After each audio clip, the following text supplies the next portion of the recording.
सदा की भांति श्रीमती जी ने चाय का कप और अखबार एक साथ थमाया। फिर खुद पास आकर बैठ गईं। चाय को मेज पर रख मैंने अखबार को खोला। मुख्य पृष्ठ पर प्रकाशित एक खबर को पढ़कर चित्त उदास हो गया। दीर्घ निश्वास छोड़ी मैंने। पत्नी ने शंकित स्वर में पूछा, क्या हुआ? तबीयत तो ठीक है। मैंने उस सचित्र समाचार की ओर संकेत किया। पत्नी ने खबर की तरफ ध्यान नहीं देकर उसके साथ छपे चित्र को घूरा और बोली, हाय, क्या हैंडसम पर्सनैलिटी है, कैसा मुस्करा रहा है। लेकिन इसे देख आप उदास क्यों हुए? मैं बोला, इस आदमी पर अरबों रुपए के घोटाले का आरोप है। तो क्या हुआ? वह रुपया आपका तो नहीं है। अरे, इतने उदास तो आप दंगों और दुर्घटनाओं के समाचारों को पढ़कर भी नहीं होते। मैडम, मीडिया घोटालेबाजों को बड़ा उछाल रहा है। शेष समाचार घोटालों की खबरों के नीचे हैं। छोटे से छोटा घोटाला भी खासी सुर्खियों में प्रकाशित होता है, राय का पहाड़ बन जाता है। बस इसी बात से मेरा मन रोता है। नैतिक समाचारों को नीचा दर्जा और अनैतिक को ऊंचा।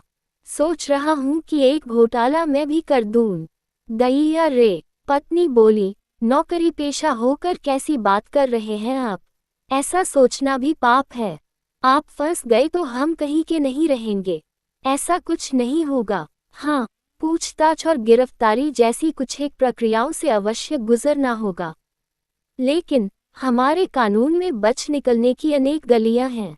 तभी तो घोटालेबाजों का बाल भी बांका नहीं हो पाता है। प्रसिद्धि पाने का इससे आसान उपाय कोई और नहीं। एक अदद घोटाला कर दो, फिर मीडिया में सनसनीखेज सुर्खियां होंगी। हो सकता है कि कोई अखबार संपादकीय भी लिख मारे। कदाचित कभी प्रतियोगी परीक्षाओं के सामान्य ज्ञान के पर्चे में अपना नाम भी जुड़ जाए। विधानसभा या लोकसभा में हंगामे मच जाएं।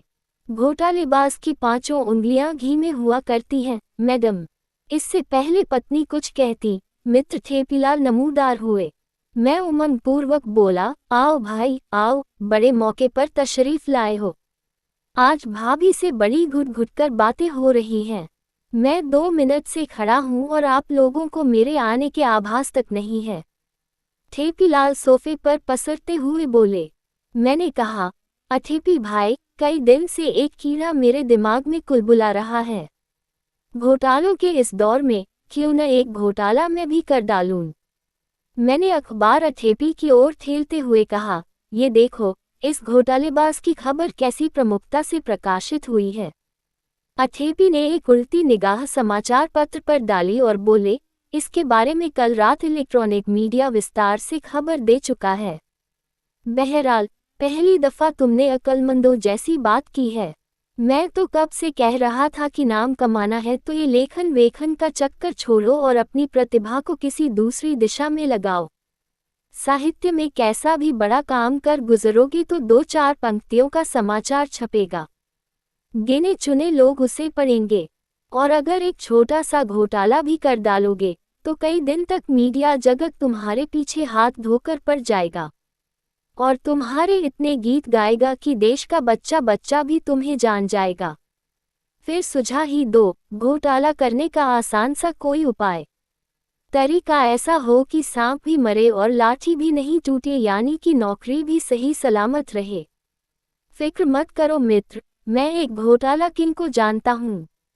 अनेक बड़े कांड करके भी वह पाक दामन सिद्ध हुआ है। कल उससे तुम्हारी मुलाकात करवा देता हूँ। इस वक्त मुल्क और मीडिया का मिजाज भी घोटालों के अनुकूल है, अतः ईश्वर ने चाहा तो तुम्हें सरलता से सफलता मिल जाएगी।